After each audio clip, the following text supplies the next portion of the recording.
Okay, good morning. We are continuing with Kuf Chaf Tet Yeh Nesach. I just want to share with you a tshuva from the Shevet Halevi, a partial summary. I'm pretty sure it's relatively standard. The question basically is when you go to a catering hall. This will bring together a little bit what we've been doing and what we're in the middle of. You go to a catering hall, wedding, or a restaurant, wherever you go. Okay, and so we all know it's nice, it's ideal generally to have yain mavushal to avoid any issues of maga yain shalanu. Right, it's our wine. It's not an issue of yain nesach or stam yainam technically, but the question is, can they pour it for you? Can they carry the bottle and pour it for you? So generally speaking, we're all very strict about it. But after we learned the halachos inside, it's important. Just where do we see it? So we have to understand, if, according to the Shulchan Aruch, right, Maran, Mechaber, if it's any non-Jew, and specifically it's based on the Rambam, he includes Christians, that they do avodah zarah, and that would include, so any non-Jew that does avodah zarah, it's an issue with the wine that they pour and carry. It makes it even a problem for, it could be a problem Isser Hana'a as well. Certainly Shtia. So that's the exception though, a small exception would be if it's Yishmael, Arab, someone who is Muslim, there you go, sorry. Muslim is the correct word. Somebody who doesn't do avodah zarah, but not Jewish, not from Jewish. It would also include somebody who is more secular and not religious, not from. It would be the same category as a Muslim for this halacha. And generally speaking, it would make a problem of Isser Shtia, but Mutter Behana. But bottom line, it's still a problem to, if you're going to have a non-Jew who the religion is avodah zarah, it's a serious problem. Now, I'll recap this in a second. According to the Rama, remember, he holds Christianity nowadays, obviously depends perhaps which parts of the globe you're in, but presumably Europe, America, and perhaps all, perhaps not, I don't know. He says they do not generally do nisuch hayayin. Nothing to do, is based on Tosos, nothing to do with if it's avodah zarah or not. The issue is, do they normally do nisuch hayayin? And we know Christians, the average Christian doesn't know what that is. They don't do nisuch hayayin. So therefore, it's never going to be a problem worse than Isser Shtia. Now, and it's a bit of a machlokas, the Shach and Taz. The Shach is a more Mekil, the Taz is a little more Machmer, but the halacha basically follows the Shach, that anytime you have a non-Jew, for Christianity, basically, for the Rama, that basically does most non-Jews around the world. Obviously, it depends on their religion. But if they're not doing nisuch hayayin, so then that would include Muslim, Christian, whatever, generally speaking. And the Shach holds, as long as they don't touch the wine themselves or own the wine, but we're talking about maga yayin shilanu, right? It's Jewish wine. We own it. It's our weddings. As long as they pour it, it's never going to be a problem. B'makom hefsed, b'diavad. So generally speaking, if you're at a wedding, you're at a restaurant, if you're Ashkenazi, you do not want, nobody wants, Ashkenazi Sephardic, you do not want there to be a non-Jew pouring you wine, l'chadchila. But if it's done, then it's not a problem because the goy is only moving and pouring the wine. He's touching the bottle, but not touching the wine. And b'diavad, it's a makam hefsed, all the wine at the wedding is going to be a problem. Then it's kosher and it's not a problem. And according to the Shulchan Aruch, the Psak of Maran, It wouldn't be a problem if it's non-religious Jews, and it wouldn't be a problem if they're Muslim. But it is a problem, according to the Shulchan Aruch, if it's a Christian, because that religion does Nisuch as a Avodah Zarah. Why are we not good at the way that don't have? But it's only b'makom hefsed b'diavad that we're ramatir. So therefore, lechatchila, I don't know if I would probably use the word aser. It's lechatchila, you cannot have non-mavushal wine with non non-Jews pouring it for you, and Muslims as well, lechatchila. And as far as non-religious Jews, so then it depends how you want to categorize it. Lechatchila, I would definitely advise to use yayin mavushal, and that's the Shevet HaLevi. That's basically my summary is the Shevet HaLevi. But I'm assuming it's the mainstream halacha. But with non-Jews nowadays, he also points out that there is the added issue of tinuk shenishba. Nowadays, non-Jews, non-religious Jews are not necessarily the same halacha as dino kemumar l'kol davar, because of tinuk shenishba. Shevet HaLevi points out maybe the real reason, the problem with wine nowadays is mishum benotehen, intermarriage. And maybe it doesn't apply to non-religious Jews. Maybe there's not even a problem at all. But he says, Lamaisa, we don't see that in the poskim that there's such a heter. So he goes with the more shat halacha that it's there's still an isser to have that it still could be an issue of maga yain with a non-religious Jew, and dino kemumar l'kol davar. But he points out that's up until maybe, a couple hundred years ago. Maybe it's a little different with tinuk shenishba. So he points it as a possibility. But his conclusion is obvious: is ideally stick with either religious, Jewish meltzers, waiters, waitresses, or to use yain mavashal. And he also points out, I don't think it's in that tshuva, I think it's in Chelak Aleph, but he has a similar thing. When you go to shul, how should you deal with non-religious Jews in the shul? They might be pouring the wine for you. I don't know if he brings it up, but it's similar if they come to your house and bring you wine, and they want you to pour it out at the table. So there, he points out you do not want to distance. He quotes the famous Rambam about we want to be mekarev these Jews as much as possible, and therefore, it's a case of bediavad, and therefore lechatchila. It basically becomes lechatchila if they're in your house. If it might make issues, you should pour their wine. I don't know if he discusses that, but that's to me clear what he's saying. But he says in shul, in this case, his tshuva is in shul. It's clear that you let them, it doesn't ruin your wine. You drink from it if that's the situation. And that's really that's the basic halacha from the Shach and the Ramah, because they're not touching the wine, they're pouring the wine. So even if you don't use tinuk shenishba, and you don't use the Rambam that we're trying extra hard to be makari of them, even then, technically it's not a problem, bediavad. So I think that's a recap. And now we're going to see if the topic of, we kind of saw it already yesterday and before and further today and further, that if it's wine in your house, separate topic, wine in your house, and you have a maidservant or a helper, a cleaner in your house, it's very important that if you have an open bottle, that there's always some kind of a mirtas, of fear that the goy has to have, that you're going to see, he's going to get caught. And if you have, again, separate topic, if you have a non-Jewish help in your house with an open bottle, they need to know they're not allowed to touch it or move it. And then, so the bediavad, there could be a difference between the Ramah and the Shulchan Aruch.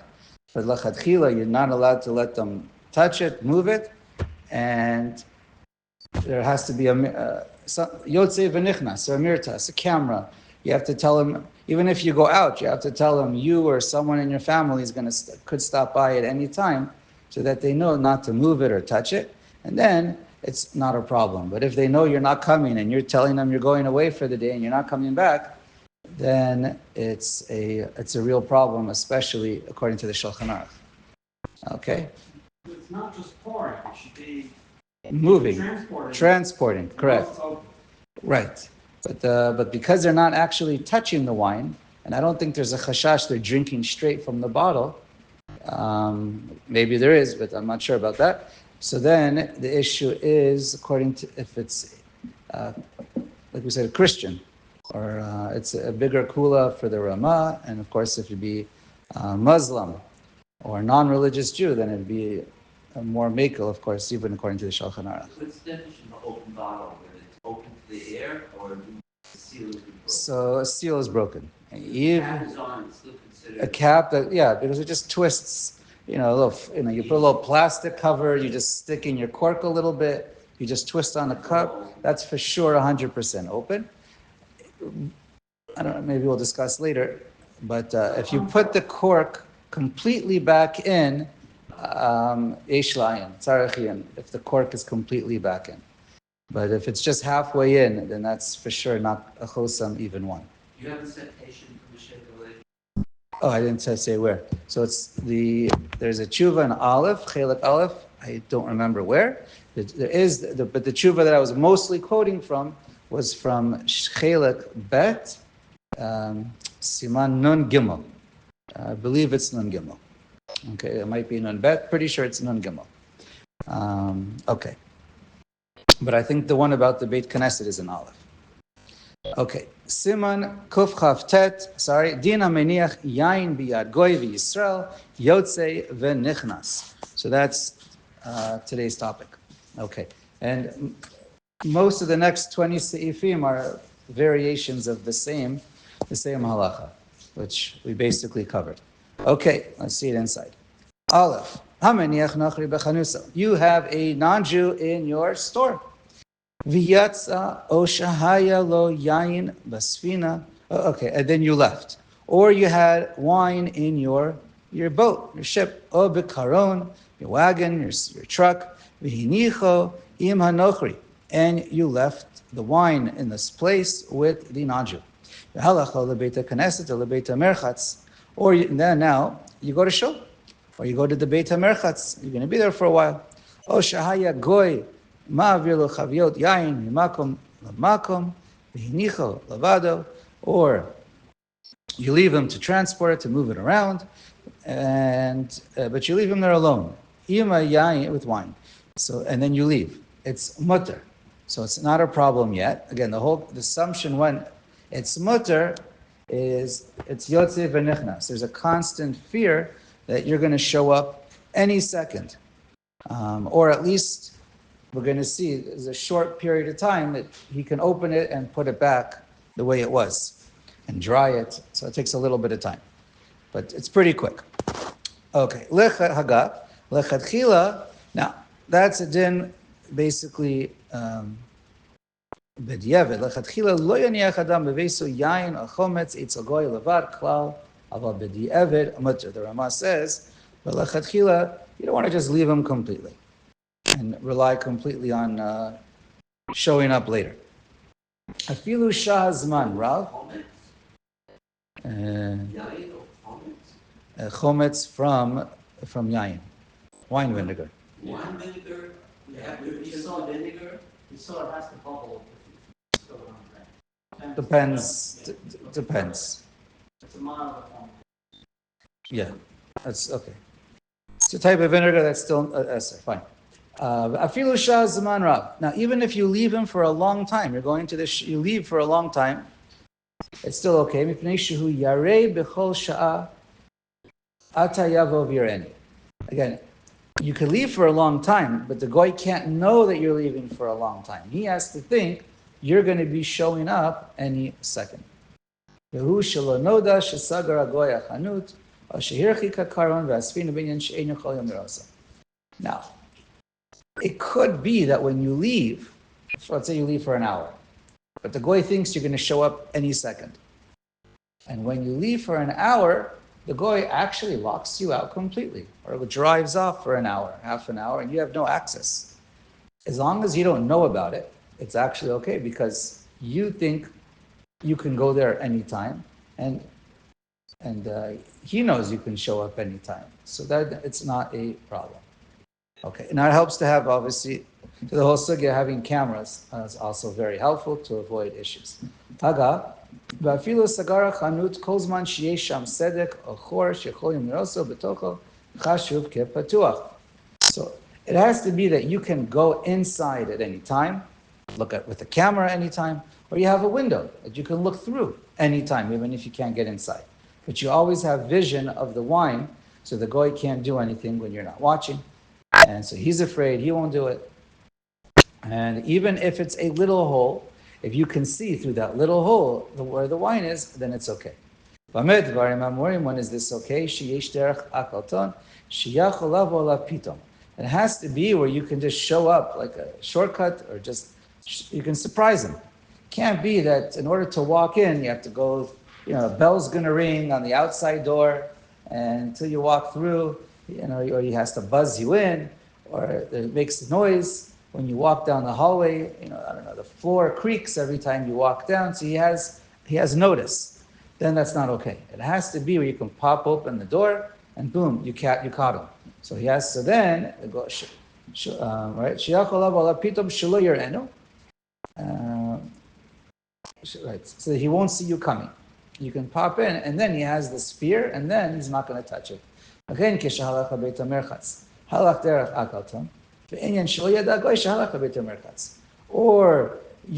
when you went to the Beit HaMerchatz, you didn't tell him. In those days, when they went to the Beit HaMerchatz, it was a long process. It took a while. So then, so then, if you disappear and he doesn't know, then again, it's also not a problem.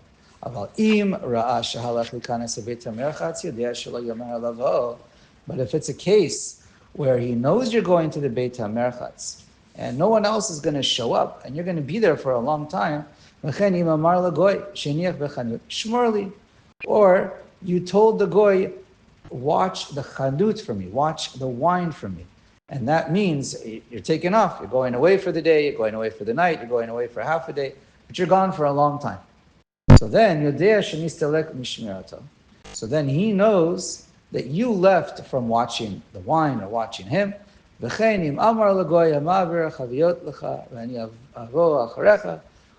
if you tell the non-Jew who's bringing it for you, I'm going to come later. He knows you're leaving for a long time. Right? He knows you're making a delivery or you're going somewhere. And he found out, he sees where you're going. Once they're open, since the Jew is not watching them anymore and he knows you're not there anymore, asurot, now all the wine becomes asur. Again, famous machoket, Shulchan Aruch and Ramah, we already said again today, it's asur behana or asur bishtia, depending what kind of non-Jew. Right? Okay. Now, what if they're sealed?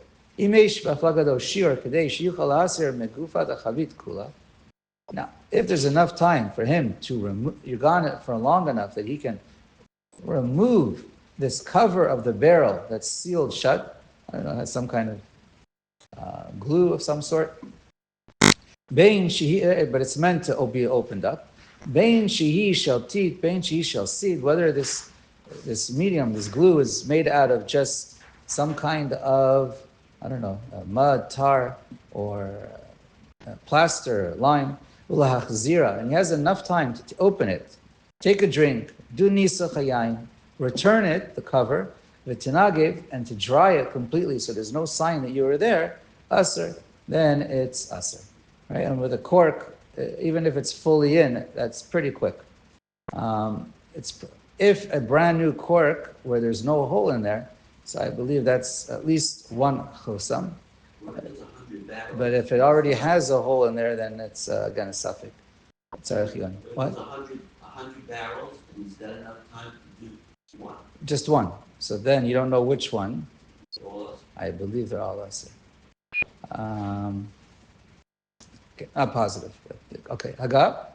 V'yesh omrim, dim heim stuma chari b'chol inyan, and, um, one second. Right, but if they're sealed, then of course it's okay, there's no problem. The yain sagile chosam echad, because there's an opinion that says one chosam is okay for wine. V'yesh lismach al zeh behefsid meruba. And the Rama says, behefsid meruba, you got to your cellar, what are you going to do, throw away all your wine? Presumably it's more than one bottle. So then it's a hefsid meruba, and then it's okay to rely on one chosam, because it is sealed. Okay. The Shach just points out, if there's a tiny little opening that you can get wine out, but it's so small you can't put in wine, and you can't put your finger in there to do your hand or whatever is done for nisach hayayin, then it's not going to make it a problem. Because you can extracting wine from a tiny little hole is not necessarily going to be an issue, because you're not worried about machlis, but you can't get anything in there. Okay. Right, the Shach points out, if it's sealed shut with the barrel's cover, with whatever seal they use, that has a din of one chosam. But if it would be one chosam mamish, which is better than a stimat megufa, this cover, so then he points out, even b'di'evid without a hefsid meruba, the Shach points out it would be mutter. Just important for cases b'di'evid. Okay, let's just do a bit more. Hadashari kisheyesh derech akalton davka kishagoy levado. When do we say it's okay? That you can surprise him? That's if the goy is by himself. Because if there's two or more goyim in this project, that's us. So you can't rely on this. Again, it really depends on the situation, if you could or cannot. Because when might it be a problem in the Shulchan Aruch is because she'efshar le'echad mehem lishmar derech akalton ve'acher yiga. Because what you can have is you can have two of them. One of them is outside watching, and then he'll call the guy on the phone or whatever, give him a signal, and as long as there's a guy, one of the goyim is in the front watching, then the guy who's inside could still touch the wine directly. Okay, Gimel, ha-deshari v'chaviot petuchot legamrei below pakak. Now, when we say if it's completely open and it's mutter, that's when it has, and even below pakak. One second. Ha-deshari v'chaviot petuchot legamrei. When could it be mutter? When it's completely open, even below pkak. Hane milei, right? We said before, it's completely open and it's mutter biyotze v'nichnas. So hane milei b'sfina. That's if you're in a ship or a chanut. She'ein lo reshut liga b'chavit atzma. Well, that's when he has, or any situation where the goy is not allowed to touch even the barrel. But let's say he's allowed to move it. Then lo, it's not okay. If it's completely open. Even if it's missing a little bit, while he's moving it, maybe he just quickly touched it. And he's not afraid. Even if he gets caught touching it, he'll say, what do you mean? You told me that my job is to move it. So my hand slipped, and so I touched it. My hand slipped, and so he did nisach hayayin, but he's going to lie to you and say his hand slipped, so in other words, he always has a way out. So if he's allowed to touch, then you want to have some kind of a cap, and it doesn't have to be a tight one, but it needs to be some kind of a cap or a seal or your cork at least partially in, so that he can't just touch it. It'd be like a little bit of a easy two-step process. You'd have to be carrying it and then removing it and then touching his hands inside. Okay, we'll stop.